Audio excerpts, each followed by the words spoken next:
Гледате Трилинг, добро вечер. Изминува недела на разборичкани страсти.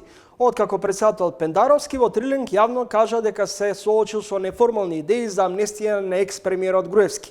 Трна лавината од лидерски демагогии, политички мистерии, внатрепартиски суди. И се е веќе видено. Немоќта на судството, диригирано од партиските центри на моќ, им пресудува на криминалците иницирани од премиерите. Најпрви Ѓоргиевски Црвенковски, потоа следуваше тандемот Груевски-Мјалков. За сега на сцената е формирањето на олигархијата во албанската етничка заедница предводена од командантот на ОНА. Али Ахмети си дојде по своите пари и моки. Лидерот на ДУИ со најдолг стаж ги отвори дизните за прераспределба на капиталот од инвестициите и буџетската потрошувачка за своите најблиски соработници од најтесниот круг. Тој го разигра и својот партиско семеен бизнис пашалак. Ахмети ја инсталираше и брендираше позадинската заштита во судско-обвинителските ешелони на власта при правораздавањето. И конечно, отворен е патот за судир Мицковски-Груевски.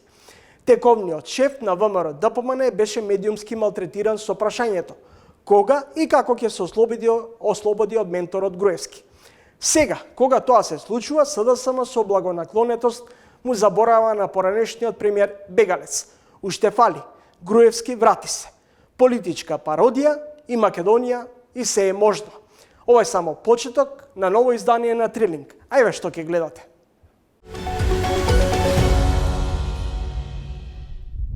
Кој е за државата, а кој е против партијата? Мицковски и Груевски во жесток клинч. Измените на кривичниот законник му отворија можноста на Мицковски конечно да се пресмета и со Груевски како што тој го прави сега во моментов. Многу ретко, но во последниот период почесто истакнуваа дека тие расчистиле со криминалот на претходното раководство на ВМРО ДПМН. Ова што се случи не беше потребно во овој момент кога сакаме да покажеме дека во нашата држава владее правото и дека представува Македонија правна држава. Ако не успееме тоа да го докажеме, бадијала ќе бидат сите измени и на устав и на било што. Дали со измените на кривичниот законник се отвара патот за застарување на делата кои ги водеше СЈО? Дали е на повидок можна амнестија? Зошто беше целиот тој труд да се подигнат постапки кои што беа на некој начин започнати од СЈО да се довршат, меѓутоа на овој начин не само што нема да се довршат, туку ќе настапи нешто што не го очекувавме. Семејствата со деца со Даунов синдром на маргините на општеството. Стигматизацијата станува се поочигледна. Ние сме обележени како поразличен, Давид е обележен како поразличен. Тука е стигмата и ние ја гледаме на лицата на другите луѓе кои што го гледаат Давид со чудење за тоа што нели лицата со Даунов синдром имаат закосени очиња и се разликуваат по тоа. Со 9,76 првенец на генерација на правниот факултет. Кога ќе видите како се вработуваат луѓето, а вие со вашата диплома седите и чекате некој да го препознае вашиот квалитет, едноставно си велите, па ајде ќе си купам карта во еден правец. Неодамнешното интервју на председателот на ВМРО ДПМН Мицковски за германски Франкфуртер Allgemeine Zeitung ја разбранува јавноста. Преписката на релација помеѓу Груевски и Мицковски не застанува. Кој е во одбрана на партијата, а кој во одбрана на државата. Во овој издание на Трилинг ќе разговарам со Борис Ѓоргиевски, уредник на Deutsche Welle, македонска редакција. Ѓоргиевски, не случајно веројатно Мицковски го одбра Франкфуртер Allgemeine Zeitung како медиум за да испрати порака за наводен можен дил помеѓу екс-премиерот Груевски и СДСМ, поточно актуелната влада. Што се крие зад овие припукување на релација помеѓу актуелниот и поранешен лидер на ВМРО ДПМН? Ако зборуваме за фактот што Мицковски го одбра ФАЦ, Франкфуртер Allgemeine Zeitung за интервјуто, тоа не е новина, би рекол, на македонската политичка сцена. Македонските политичари во принцип предпочитаат да бидат поотворени, подиректни и поинтригантни, би рекол, во интервјуа за странски медиуми со години наназад. И веројатно идејата била баш за тој весник, за тој угледен германски весник, да се даде таква поексплозивна изјава и на некој начин да се расчисти со еден дел од минатото на партијата, па дури и на Мицковски. Затоа што влијанието на ФАЦ и угледот кој што го има во Германија, но и на европскиот пазар е сепак голем и му дава можност на Мицковски и пред поширока публика да ги представи своите ставови. Подолг период власта бараше, инсистираше од Мицковски јавно да се дистанцира од екс-премиерот и лидер на ВМРО ДПМН Никола Груевски. Сега, откако јавно и директно го прозваа Груевски дека потајно или разговара или преговара со актуелната власт, се поставува прашањето: препознаваш ли соевиден можен политички дил во контекст дека сега е период во кој интензивно се бара потреба од обезбедување на двотретинско мнозинство за уставни измени и во насока на неодамна донесените измени на кривичниот законник? Видете, ВМРО ДПМН, ова раководство на ВМРО ДПМН од 2018 година кога ја презедува партијата беше во една, да речем, шизофрена ситуација. Од една страна тврдеа дека сите политички функционери на ВМРО и сите се жртви на политички прогон од страна на актуелната власт. Од друга страна, многу ретко, но во последниот период почесто истакнуваа дека тие расчистиле со криминалот на претходното раководство на ВМРО ДПМН. Ако погледнете едно интервју на подпредседателот на партијата од јуни годинава за Сител ми се чини, Александар Николовски, мојот впечаток беше дека тој беше првиот висок функционер на ВМРО ДПМН кој што отворено кажа дека партијата, ова ново раководство, расчистило со криминалот на претходното. Што се случи во меѓувреме? Се случи измените на кривичниот законник. Измените на кривичниот законник му отворија можноста на Мицковски конечно да се пресмета и со Груевски, како што тој го прави сега во моментов.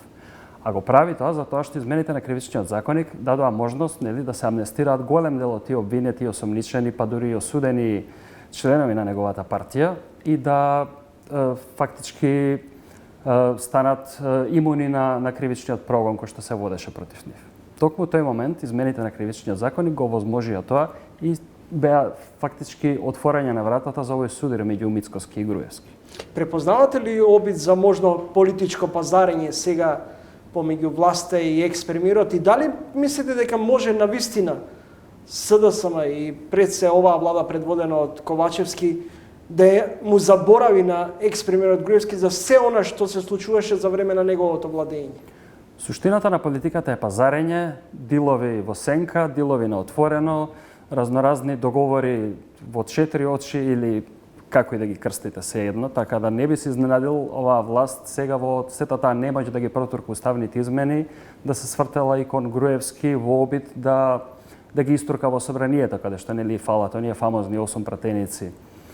Така да јас не би исклучил ништо, со оглед на тоа што сите демантираат на некој начин таква поврзаност.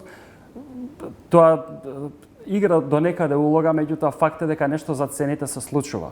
Дали актуелната власт ги води тие процеси или некој друг, веројатно никогаш нема да дознаеме, но факт дека нешто се случува за сцената, дека се прават некои обиди да се протуркаат уставните промени, тоа е факт. И не мислам дека и Мицковски и актуелното раководство на ВМРО ДПМН се целосно исклучени од таа игра. Многу често во еден период се слушаше, ајде ако сакате, цитирам, ајде ако сакате да го вратиме Груевски на власт. Сега се почесто после оваа директна конфронтација преку Facebook преписки меѓу Мицковски и Груевски се слуша можноста Груевски да биде вратен дома. Дали е тоа заплашување на целокупната македонска јавност или сепак е обид да му се испрати порака на Мицковски дека секој негов нов чекор против екс-премиерот ќе значи и поделба на партијата? Па веројатно е повеќе ова второво што го кажувате. Меѓутоа треба да бидете свесни дека во нашата политика традиција стана бившите лидери на ВМРО ДПМН да коалицираат со социјалдемократите, тоа е едно. И второ, исто така стана традиција, оној што го има печатот и моќта, тој да преовлада во партијата. Така да од тој аспект Мицковски мислам дека има една комотна и чиста позиција без оглед на некој притисок што ќе се најде. Меѓутоа, мислам дека опасноста за Мицковски од Груевски е многу помала сега од што беше, например, пред неколку години. Така да од тој аспект, ја не мислам дека тој стравува, токму затоа и го отвара овој судир сега, затоа што веќе нема од што да се плаши. Тој е сигурен дека ја контролира и партијата, и пратеничката група, па дури и партискиот конгрес. Да се вратам на вашето тема, СДСМ бара адути и партнери секаде каде што очигледно очекува дека може да ги најде. И тоа е, пак ќе кажам, тоа е дел од политиката и тоа не треба да изненадува никако. Секако дека за нивната аура, би рекол, за нивниот бекграунд, за она што го зборува од 2015-16 навака со бомбите па од доаѓањето на власт, дека тоа секако многу негативно ќе се одрази и на нивниот рейтинг и на односот на гласачите кон нив. Благодарам за гостувањето во емисијата. Ви благодарам за поканата. Следете разговор со Борис Георгиевски, уредник на македонската редакција на Дојче Веле. А сега ќе продолжиме со една тема која не е поврзана со политичките случувања во земјата. На политиката ќе се вратиме нешто подоцна. Еве следете што ќе гледате во продолжение.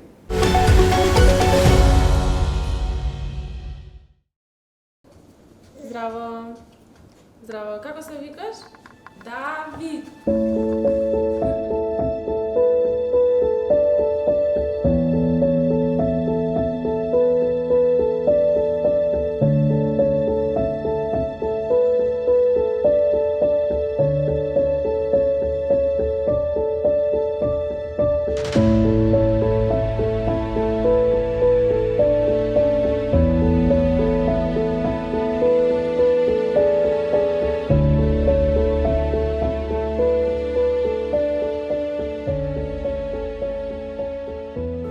Живот вреден за живење е книга на сведоштва на родители со деца со посебни потреби. Да се слушнат тивките, но и мокни гласови што ретко ги слушаме во јавниот дискурс, да се добие макар малу вид во световите на семејствата, што тектонски се поместуваат кога ќе се роди дете со посебни потреби. Да се почувствува макар во зародиш комплексноста на емотивните турбуленции низ кои комуницираат родителите, со битките, не со децата, туку пред се со обкружувањето. Напишала доктор Венка Симовска од Универзитетот во Копенхаген, Данска. Децата со посебни потреби, особено децата со Даунов синдром. Овој период се во центарот на вниманието, откако Министерството за труд и социјална политика на неколку семејства им ја ускрати можноста за дополнителна финансиска помош. Едно од 8 семејства е и Маја Васева. Добре дојде, Маја. Ние сме и колеги. Меѓутоа, во ова издание би сакал малку да разговараме за она што значи да се биде родител на дете со Даунов синдром. Морам само да те поправам. Ние не сме едно од 8 семејства. Ние бевме на проценка вчера, по прв пат, но ние дадовме поддршка на оние семејства кои што беа одбиени. Затоа што во процесот на закажување на термин за проценка за Давид, добивме информација дека можеби ќе биде одбиен од посебниот додаток, што нас многу не изненади, затоа што тоа е единствената државна помош во овој период што ја добиваме. Значи за Давид конкретно не добиваме никаква друга помош. И тие 100 евра нас не менуваат колку толку во семејната економија. И затоа што знаев дека дел од семејствата веќе се одбиени, решивме да реагираме, односно да запознаеме јавноста со тоа. Давид вчера беше на проценка, се уште немам информација дали ќе бидеме одбиени или не, но се надевам дека нема. Маја, што значи живот со дете со Даунов синдром? И кога прв пат разбравте дека всушност 3,5 годишниот Давид е со Даунов синдром? Прв пат разбравме уште при самото раѓање на Давид. Претходно за време на бременоста тоа не успеваше да се види, не успеваа докторите да го приметат. При раѓањето практично 2 или 3 дена после пораѓајот бев известена и тоа беше многу голем шок заради тоа што ти се менува целиот живот од еднашка во една минута и не знаеш како да се справиш, го прецепираш тоа како една голема тежина која што ќе те следи целиот твој живот. Тоа со тек на време се менува, затоа што како мајка имаш потреба да му дадеш нега и грижа и љубов на своето дете без разлика какво и да е, особено ако е со потешкоти, тогаш уште љубовта е уште поголема.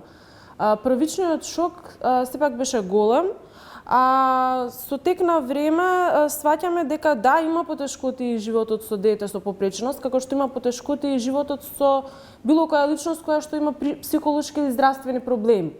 Како се прилагодивте на новиот животен курс на функционирање со Давид? Па со тек на време се прилагодивме. Треба време, на секое семејство му треба, на некое повеќе, на некое помалку. Процесот кај некого трае подолго, кај некого пократко. но се прилагодуваш гледајќи ги неговите потреби, му ги задоволуваш потребите од ден на ден. И се уште се прилагодуваме, особено затоа што живееме во држава која што не може се уште да одговори на нивните потреби. Кој е јазикот на кој комуницирате кога се соочувате, например, на проблемот да слушнете мамо, те сакам, или тато, ајде да си играме? Па добро, он комуницира, сите деца комуницираат на некаков начин, но не сите ги користат зборовите. Он комуницира на свој начин. Он комуницира, например, искажува љубов така што доаѓа и не гушка, мене особено татко му. Или, например, кога има некоја потреба со показен гест или со покажување на прстето. И запознавајќи ги и другите деца кои што имаат исто така проблем со говорот, комуникацијата не е проблемот во рамките на семејството. Можеби комуникацијата со луѓето надвор од семејството е проблемот затоа што не се користат зборови. Ама секое дете, буквално без разлика кој е степенот на попреченост, успева да комуницира со околината, само треба таа комуникација да се разбере. Даунов синдром е хромозомско нарушување предизвикано од екстра генетички материјал во 21-виот хромозом. Екстра хромозом, да. Сега веќе имаш и уште едно детенце. Колку е сега поголем проблем да се менаџира низ дома? За мајка е голем проблем. Јас ќе искористам ситуацијата и да се пожалам за мојата состојба.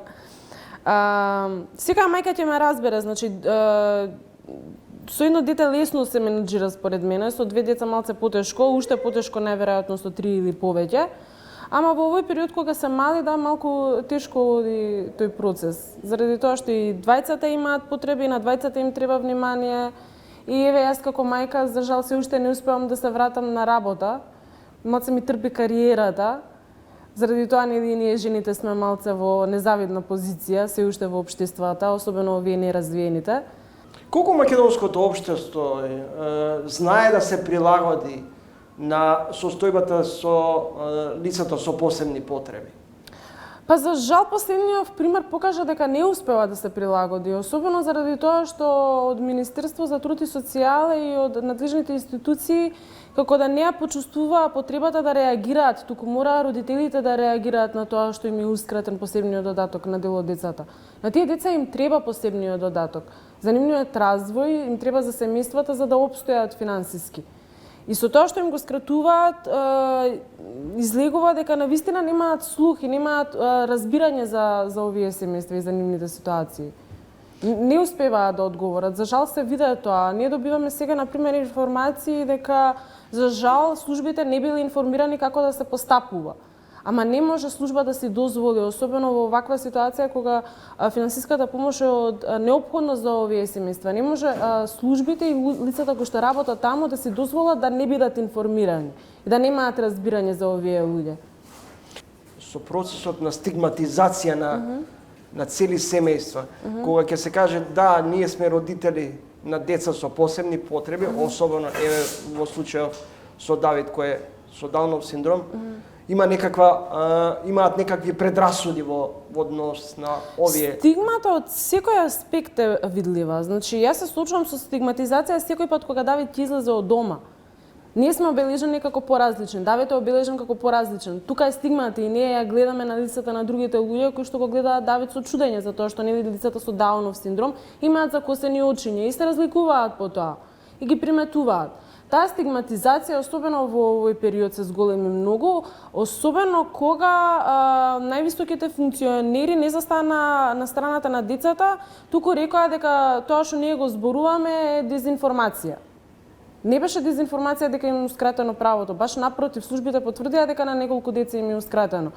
Ние се плашиме дека на уште многу повеќе во иднина ќе им биде ускратено. Значи не беше воопшто дезинформација, а ние испадна дека лажеме. Таа стигматизација се зголеми некако со тој пристап од страна на владата кон родителите. Не баравме поддршка, не баравме некој да не обвинува. Се разбира, ние немаме мотив да лажеме, немаме мотив да дезинформираме. Од друга страна, функционерите имаат мотив да лажат и да дезинформираат. Дел од семејствата веќе неколку месеци не го примаат посебниот додаток. Следите тренинг, гостинка во емисијата е Маја Васева, новинарка, но и мајка на дете со Даунов синдром. Велите потешкоти, речиси, секојдневно се соочувате и како семејство, но што е решението за да се надминат овие предрасуди? Решението е проекти во кои што ќе бидат вклучени и деца со попречености и деца со типичен развој. Значи треба заедно да играат, заедно да живеат. На тој начин, значи инклузивното образование зошто е многу битно. Децата учат дека не се сите исти, дека има различни деца, но дека сите се подеднакво вредни. Исто така, кога ќе влезе дете со попреченост во образовниот процес, останатите деца со типичен развој низ помагање ќе учат дека сите имаат подеднаква вредност. Тоа помагање ќе им помогне на нив да се изградат војнина во подобри луѓе. Прифаќањето на деца со попреченост не прави подобри луѓе. Што побрзо општеството ги прифати како еднакви и како рамноправни и вложува во нивниот развој, затоа што они имаат поголема потреба од општеството од децата со типичен развој. И што побрзо и општеството ги прифати, толку побрзо и стануваме подобро општество. Како што добив информација во САД, например, не добиваме 100 евра помош од државата, во САД добиваат финансиска помош, една од поволностите што ги добиваат е финансиска помош во висина од надпросечната плата во САД. Па заради тоа едниот родител може да остане дома и да се грижи за децата, конкретно за детето со попреченост, дека другиот родител може да продолжи со работа. Дали тоа значи дека ние, говорам, Македонија далеку од тие европски или американски, еве нема рака, далеку од тие стандарди европски? Па да, е.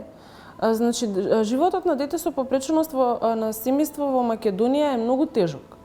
Реално е многу тежок, заради тоа што има финансиски издатоци, има разни други потешкоти, кои што поради кои што семејството е на удар од различни аспекти. И заради тоа неспоредливо е со, да речеме, другите поразвиени земји. Маја, на крајот, каква разврска или одлука очекуваш од надлежните институции во однос на претходното решение да се скрати на децата со посебни потреби оној дополнителен финансиски стимулс во однос на поддршката? Едно од семејствата на кои што им беше укинат посебниот додаток, веќе им е одобрен, значи ќе продолжат да добиваат. Неколку месеци мислам дека веќе не добиваат, сега ќе продолжат да го добиваат. Таа информација е од вчера. Разврска очекувам, значи на ниту едно дете со Даунов синдром да не му се укине посебниот додаток, без разлика дали е со лесна, умерена или тешка попреченост, од причина што секој дете со Даунов има дополнителна потреба и има потреба од дополнителна поддршка, особено од државата. Во ситуација кога немаме ние бесплатни дефектолози, логопеди, физиотерапевти и слично, кога не можеме да си ги дозволиме, тие 100 евра се мал издаток за државата, ама прават голема разлика за семејствата. Очекувам, само уште нешто да кажам, очекувам разбирање од Министерството за труд и социјала, тој Закон за детска заштита, член 33, кој што го дефинира посебниот додаток, од каде што во 2021 во мандат на Шахпаска, додека била министер за труд и социјална политика, Дауновиот синдром како категорија е избришана од член 33. Значи повеќе лицата со Даунов синдром не можат да добиваат посебен додаток само врз основ на диагнозата. Мора да имаат они комбинирани пречки или умерена интелектуална попреченост за да имаат право да го остварат овој додаток. Ова прави проблем за бебињата. Ниту едно бебе со Даунов синдром повеќе не може да оствари право на посебен додаток, затоа што на бебе не може да му се направи проценка на развој.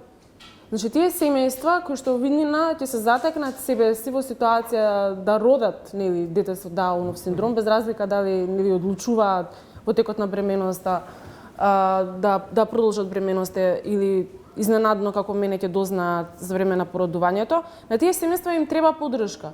Причината со која беше скратена можноста на 8 семејства да не ја добиваат таа дополнителна финансиска помош е наводно некомплетна документација.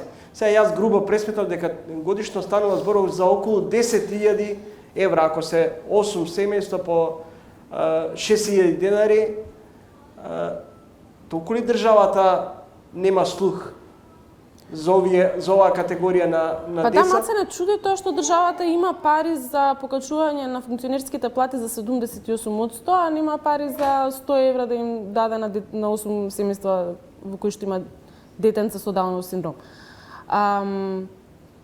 Не знаеме која е причината за ваквата поставеност на работите и зошто на тие семејства им бил укинат посебниот додаток, но во секој случај недоволна документација или недостаток на документација не е причината, заради тоа што на овие деца проценка на развој им прави оваа ново формирана институција, служба за проценка на развој или МКФ како што ние ја викаме родителите.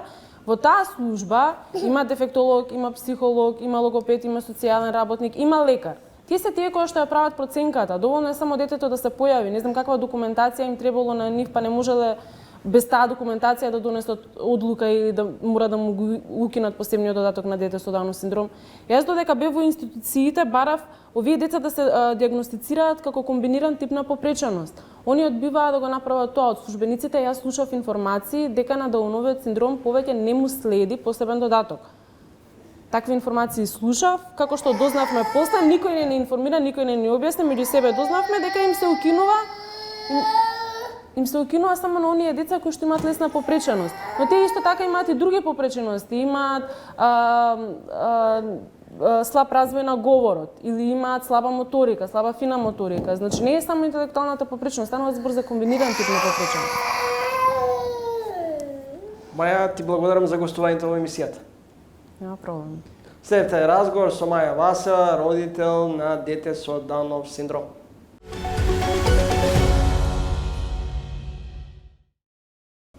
Лавина на реакции по усвоените измени на кривичниот законник и за тоа кој кого сака да амнестира од одговорност. Дали е ставено под знак прашање владењето на правото, зошто е нарушена довербата во правосудниот систем.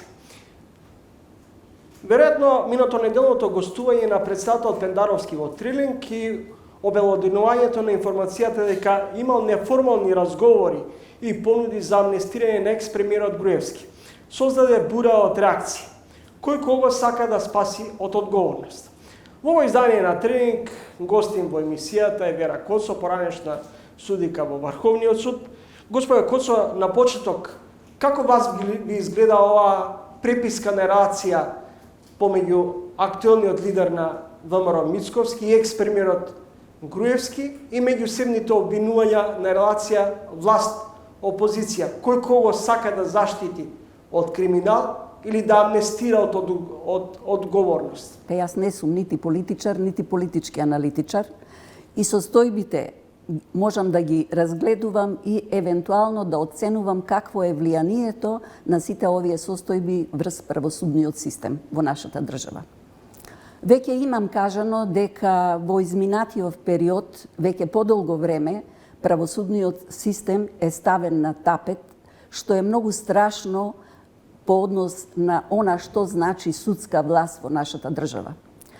Препукувањето меѓу партиските лидери, дали е тоа ВМРО, дали е СДСМ или ДУИ или некоја друга политичка партија, е помалку важно за судството. Судството треба да биде ослободено од она што значи атак на него, односно да нема присилба во смисла на донесување на неприфатливи законски решенија, да не се удира по она што значи нивна самостојност. Судиите мора да бидат самостојни и да можат во својата функција да го дадат максимумот. Кога говорите околу законските решенија, дали овие последни случувања околу промената на, односно измената на кривичниот законник, водат во насока на повторно или продлабочување на уривањето на правниот систем и неказнивоста?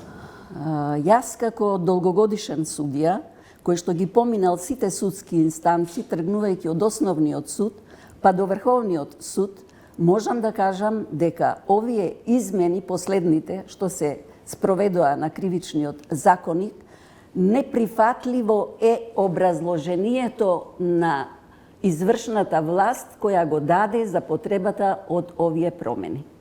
Имено беше кажано дека овие промени се потребни поради усогласување на македонската регулатива со европските стандарди, односно стандардите на Европската Унија, и дека на тој начин многу ќе дојдело до побрзо решавање на сите предмети во откривичната материја. Јас не мислам така.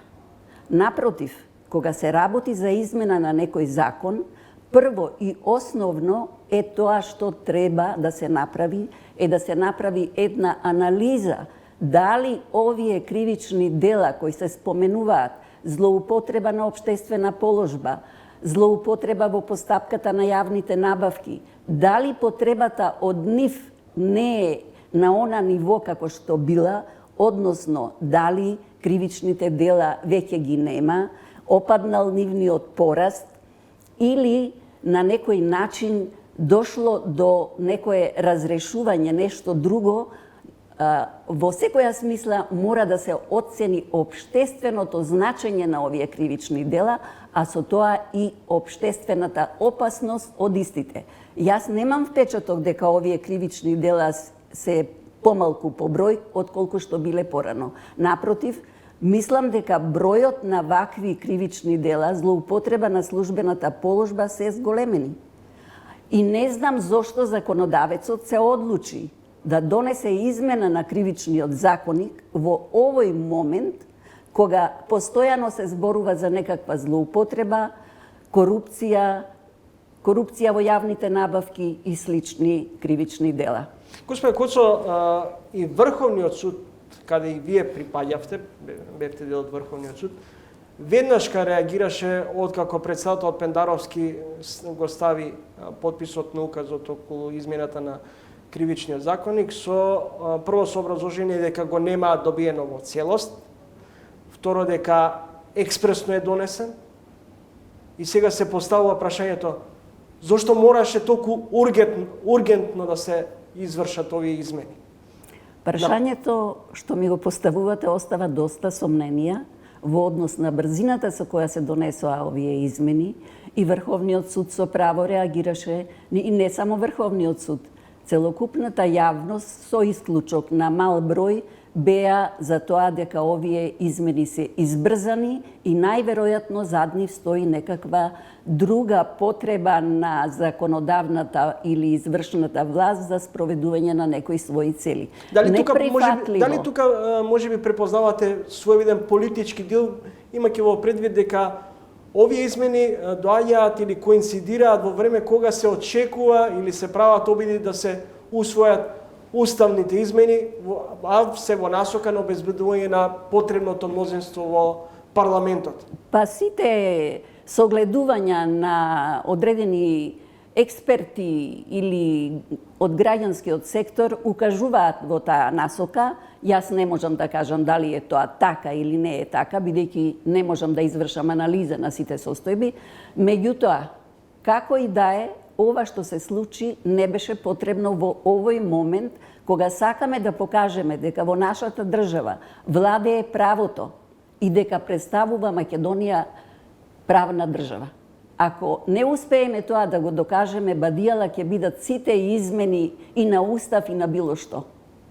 Од нас се очекува, бидејќи сме во овој период на скрининг, како што се кажува јавно, значи се очекува да покажеме резултати во таа смисла, да покажеме дека во оваа држава владее правото и казнивоста, дека нема селективност во правдата. И како тоа ќе успееме да го докажеме ако се избрзува со вакви измени кои што за мене се непотребни. Уште повеќе, не се потребни заради тоа што во подготовка е закон за измена на кривичниот законник, односно целокупна промена на тој законник. Со измените на кривичниот законник се отвара пат за побрзо затворање на дел од предметите кои произлегува од преслушуваните разговори, ако ги водеше сега веќе згаснатото СЈО. Па точно е тоа. Ќе се затворат голем број на предмети, веќе се слуша во јавноста преку медиумите дека одредени постапки кривични веќе обвинителите ги одлагаат со цел да оценат како треба да постапат, односно дали да повлечат обвиненија бидејќи веќе настапила застареност за некои кривични дела. Сето тоа зборува за една неказнивост. Зошто беше целата таа работа? Зошто беше целиот тој труд да се подигнат постапки кои што беа на некој начин започнати од СЈО да се довршат? Меѓутоа, на овој начин не само што нема да се довршат, туку ќе настапи нешто што не го очекувавме, бидејќи секогаш оној што сторил некое кривично дело, тој мора да одговара за тоа. Дали неказнивоста ќе ја ставиме на прво место, а постојано зборуваме дека имаме висок степен на корупција, дека е потребно казнивост, секој да одговара за стореното дело, не мора да бидат драконски казните, меѓутоа мора да има казнивост. Ако законодавецот оценил дека за одредено кривично дело треба да има повисока казна, која е целта тогаш да се намали казната? Оправдувањето за намалување на казните јас не го гледам. Едно од образложенијата поради подпишувањето на ова и носењето на ова законско решение е дека ќе се активира и ќе се стави акцент повеќе на делото околу конфискацијата на имот. Да, секако го слушнав и тоа. Меѓутоа, конфискацијата и порано постоеше за одредени кривични дела и сега извршната власт се правда со тоа дека била проширена конфискацијата.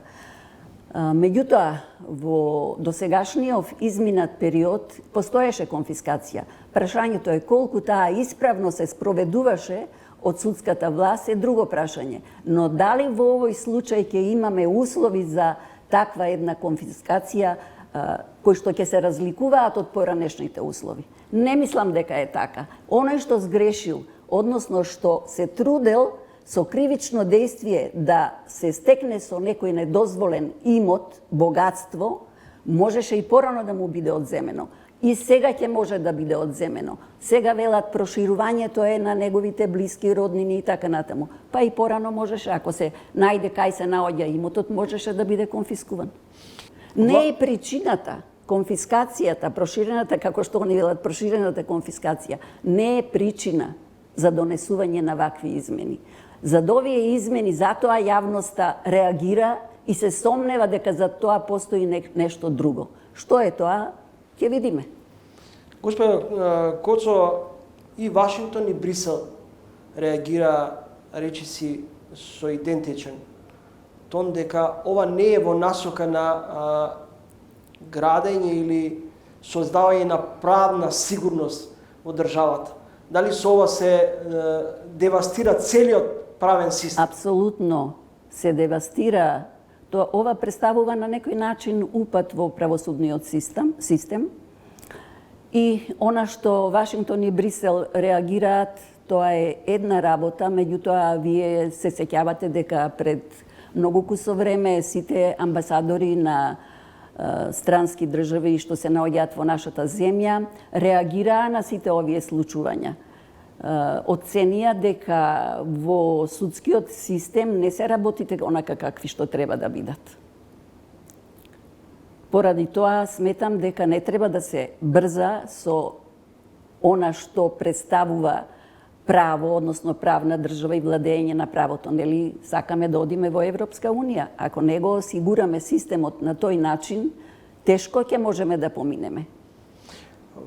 Имаше случаи во кои обвинителството успеваше да се спогоди со обвинетите. Успеваше да се спогоди и како што беше Но дали тоа е случај... добро решение?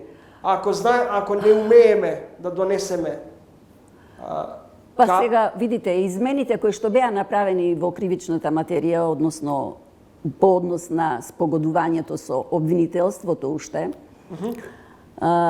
тоа е присутно и во другите земји и на тој начин нашето обвинителство пристапи кон такви спогодби со цел за разрешување на некои кривични состојби, од аспект дека подобро е да ги земете материјалните средства и ги вратите во државниот буџет, наспроти да го држите во затвор или да водите долги постапки.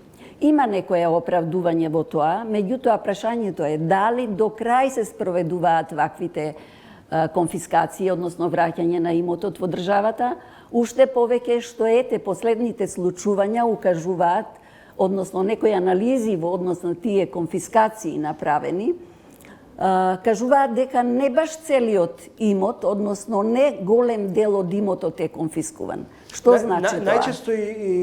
Најчесто имотот се прераспоредува на дел од поблиските и подалечни дел во фамилија. Не е битно тоа. Тој што е сторител на такво кривично дело, тој секогаш ќе се труди да го распореди имотот, да не биде на негово име.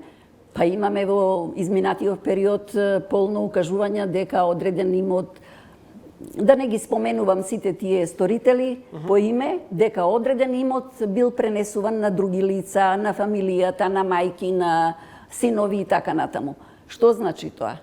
Секој пат, значи, сторителот ќе бара начин како да го скрие имотот. Прашањето е како власта ќе успее да го дојде до тој имот. Тука е проблемот. Значи, ефикасно делување на сите оние кои што се надлежни за спроведување на конфискацијата. Следите тренинг, гостинка во емисијата Вера Коцо, поранешна судика во Врховниот суд.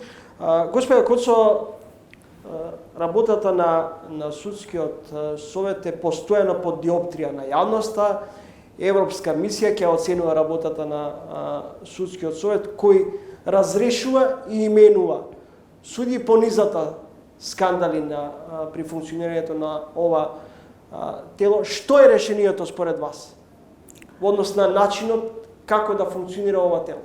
Во изминатиот период судскиот совет не покажа доволно кредибилитет и дигнитет во својата работа.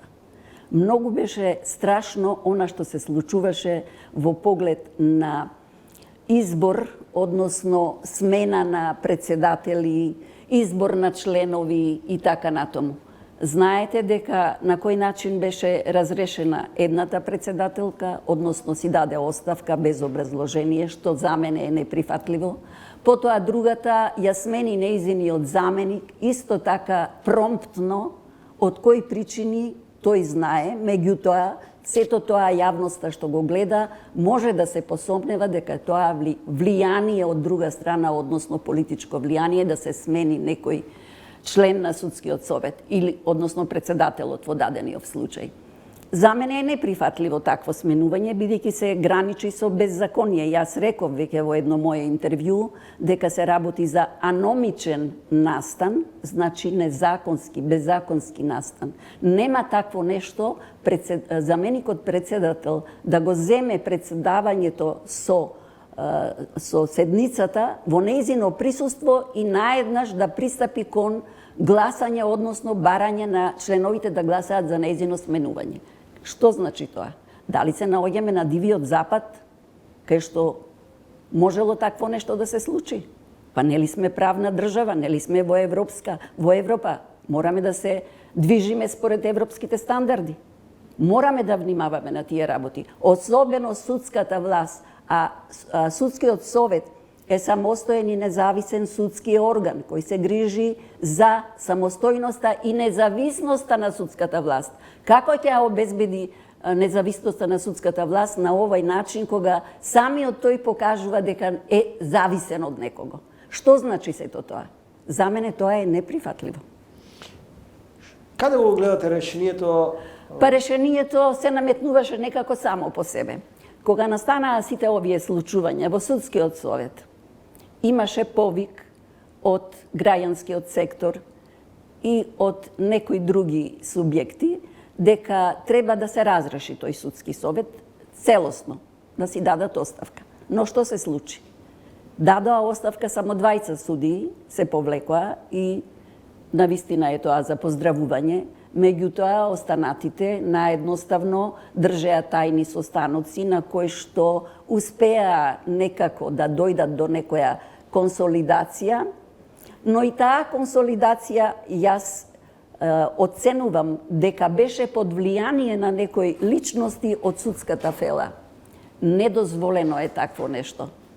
Тие во некои настапи одредени личности од судската власт искажаа мислење дека им сугерирале да се консолидираат, односно да најдат решение во самиот судски совет. И тие тоа го направија. Не реагираше законодавниот дом, кој што можеше да побара интерпелација, односно разрешување на членовите избрани од законодавниот дом. Можеше истото да го направи и судската власт со покренување на постапка од 20 или 30 судии кои што ќе ги повикаа на одговорност членовите кои што тие ги избрале во тој судски совет. Но и тоа не се случи. Овие членовите на судскиот совет се обидоа на некој начин да се консолидираат, иако сето тоа беше многу замаглена ситуација, но како и да е, започнаа понатаму со работа, трпеа доста критики од јавноста и од граѓанскиот сектор и од меѓународните институции и од амбасадорите кои што од холандскиот амбасадор мислам дека беше, дури го повлече проектот кој што го имале започнато со нив. Што значи сето тоа? Навистина, јас како поранешен судија не можам да прифатам некои работи и постојано се бунтувам во однос на овие неправди и се надевам некако, постојано се надевам дека ќе се изменат работите, дека ќе дојдат на свое место, односно на правото место. Но кога ќе биде тоа? Многу време помина. Госпожа Коцо, ви благодарам за гостувањето. И јас ви благодарам на поканата. Следете разговор со Вера Коцо, поранешна судика во Врховниот суд на Македонија. Следете, не продолжуваме со останатите содржини за ова издание на Тренинг.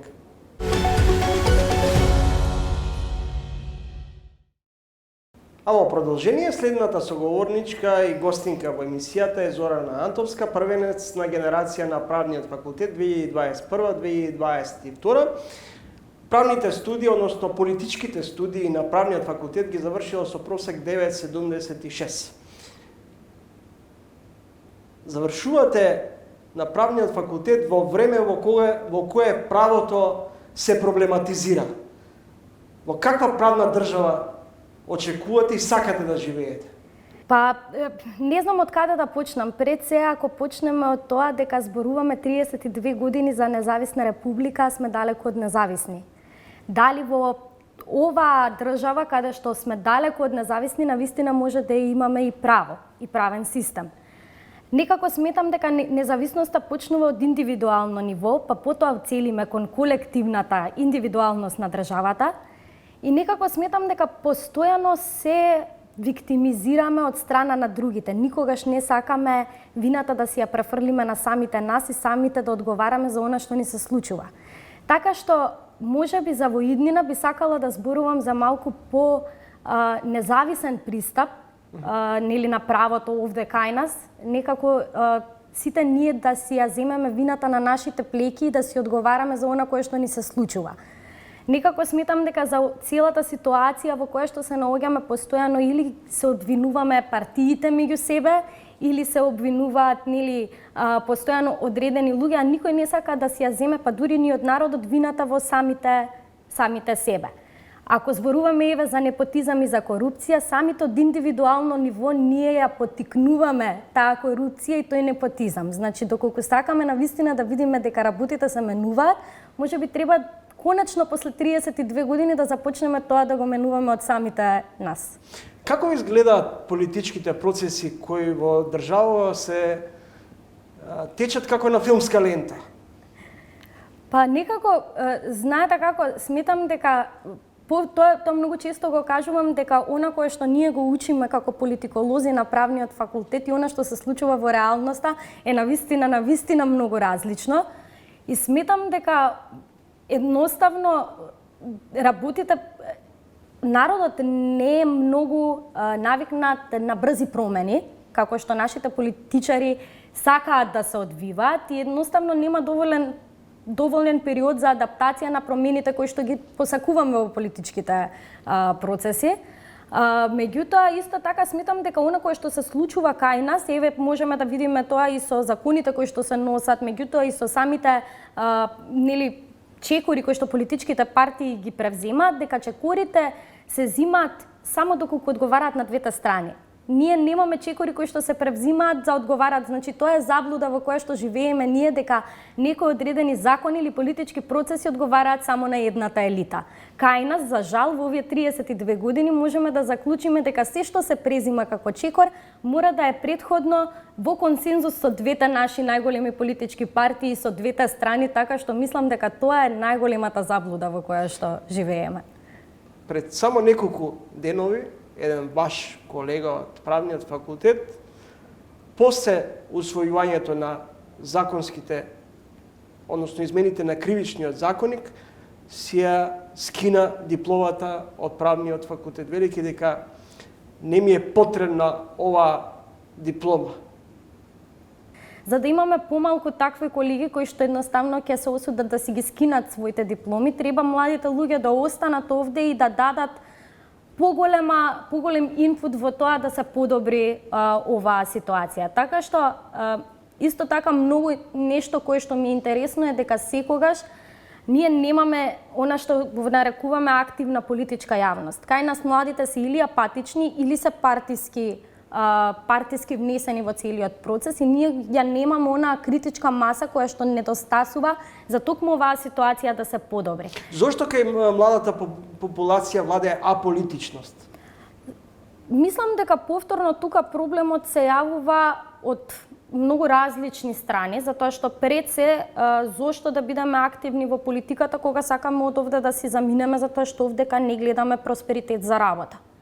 Едноставно, мислам дека младите пред се фокусот им е нели онаа финансиска стабилност која што надвор од оваа држава е многу полесно да ја стекнат него тука. Но има туку уште еден момент кој што многу често го забораваме, дека парите не се секогаш и финансиите не се секогаш мотивацијата нели за напуштањето на државата, меѓутоа каде се тука меѓучовечките односи. Мислам дека на младите во Република Македонија ми е веќе толку смачено од односите меѓу луѓето кои што се случуваат и едноставно не сакаат да се залагаат овде дури нели ни да го остварат своето право на глас. Затоа што сме виделе дека кој да дојде на власт, меѓучовечките односи остануваат исти. Игрите на политичарите остануваат исти.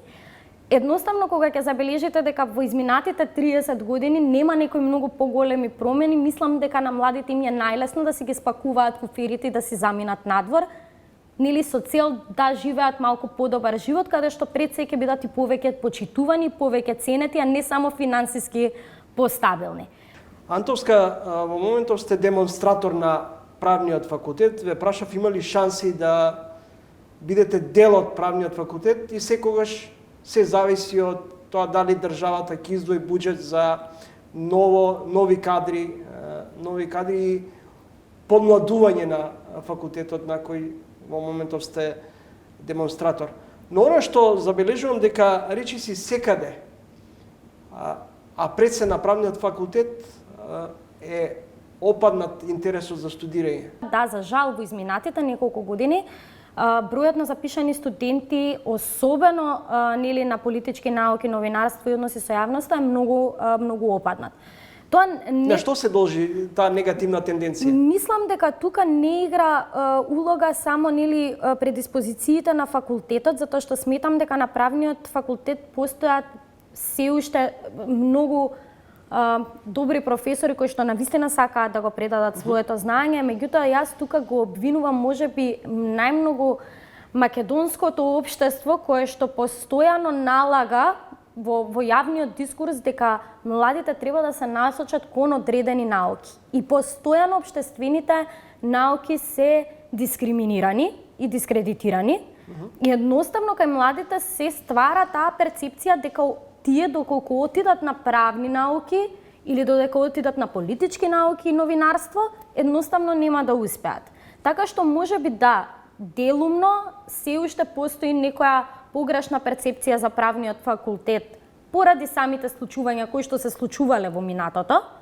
Меѓутоа мислам дека тука е делумно виновно и општеството што едноставно го налага тоа мислење. Кога ќе слушнете и информација дека завршил факултет со одличен просек, а веќе 5 години не може да најде работа или никој не сака да го вработи, а во меѓувреме знаеме како генерално се случуваат или оди процесот на вработување, дали тоа е доволна дестимулација на младите па да размислат што имаме тука ние веќе да бараме, па дајте да купиме карта во еден правец. Да, мислам дека тоа е најголемата, едноставно тоа е најголемата стимулација ние да се заминеме од тука. Пак ќе се навратам на тоа, кога ќе видите како се вработуваат луѓето, а вие со вашата диплома седите и чекате некој да го препознае вашиот квалитет, едноставно си велите, па ајде ќе си купам карта во еден правец, ќе заминам од тука некаде каде што моето знаење ќе биде препознаено веднаш. И тоа мислам дека кај нас е еден многу голем проблем, дека системот едноставно не ги задржува оние најдобрите за себе, туку напротив, постојано ги оттурнува затоа што едноставно им покажува дека нема место за нив овде. Дали квалитетот е ставен на маргините и пред се преовладува начинот на партиска легитимација за вработување? Да.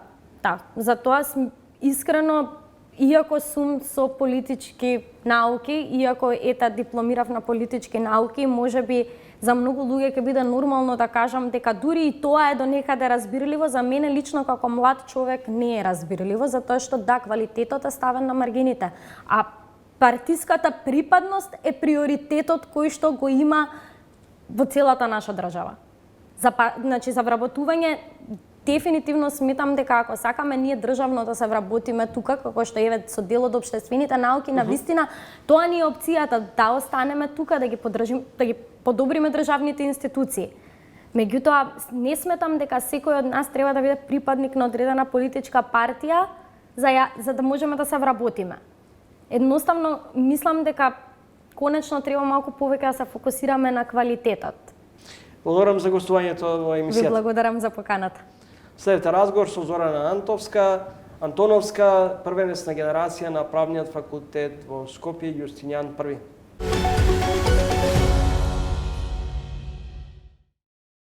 Следете уште едно издание на Трилинг. Ви благодарам на вниманието и читајте не на triling.mk.